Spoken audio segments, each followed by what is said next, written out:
यहाँ पर हम लोग स्टाफ शेड्यूलिंग कर सकते हैं कि हमें किस स्टाफ को किस ओवर टाइम पॉलिसी पे कौन सी शिफ्ट असाइन करनी है, किस डिपार्टमेंट में रखना है, डेजिग्नेशन क्या है, ड्यूटी रोल्स क्या देने हैं मेरे को, उसको रिसेप्शन पे रखना है, आईपीडी पे रखना है, नर्सिंग स्टेशन पे रखना है, जॉब टाइप सेलेक्ट करना है किस तरह की है, और उनके लीव्स के बारे में हम लोग यहाँ स्पेसिफाई करेंगे और डिटेल सिग्नेचर करके एक्सेप्ट कर देंगे। यहाँ पर हमारा रोस्टर होता है। रोस्टर में हम क्या कर सकते हैं, स्टाफ को ड्यूटी असाइन करते हैं पूरे वीक के लिए।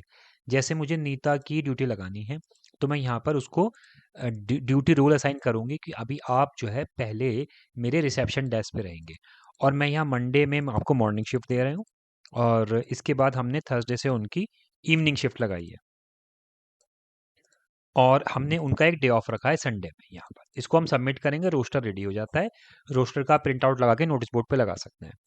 सॉफ्टवेयर में एक एडवांटेज ये भी है कि अगर आप यूज़र बनाए हैं आपने सॉफ्टवेयर में, तो यहाँ पर हम उनको लॉगिन में भी देख सकते हैं किसकी कौन सी ड्यूटी लगी है। ड्यूटी को बाद में एडिट भी किया जा सकता है, स्वैप भी किया जा सकता है।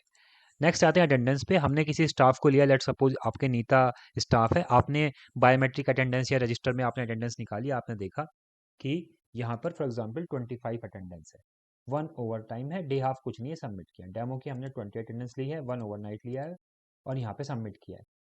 तो इसमें क्या होता है, जैसे फॉर एग्जांपल हम एक बार ले लेते हैं, जैसे अक्टूबर महीना लिया है, तो मैंने अक्टूबर की 2025 की नीता की और डेमो की अटेंडेंस डाल दी। फिर हम आते हैं पेरोल में।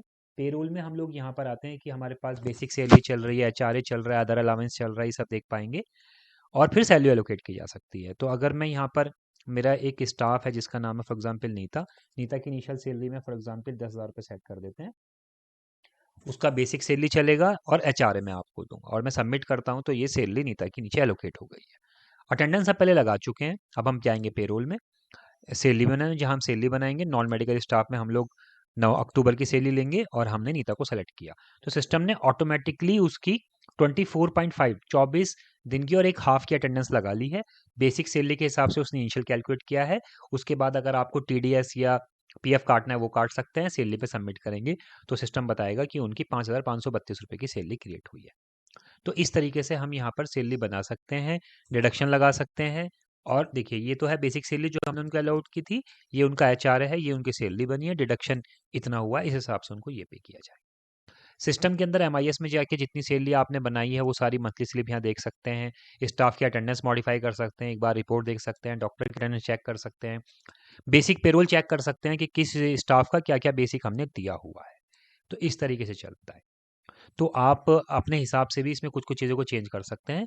रेस्ट ये है कि मेरे पूरे सिस्टम में आपको चीज़ें अपने स्टाफ को मैनेज करने के लिए मिल जाएँगी। Thank you.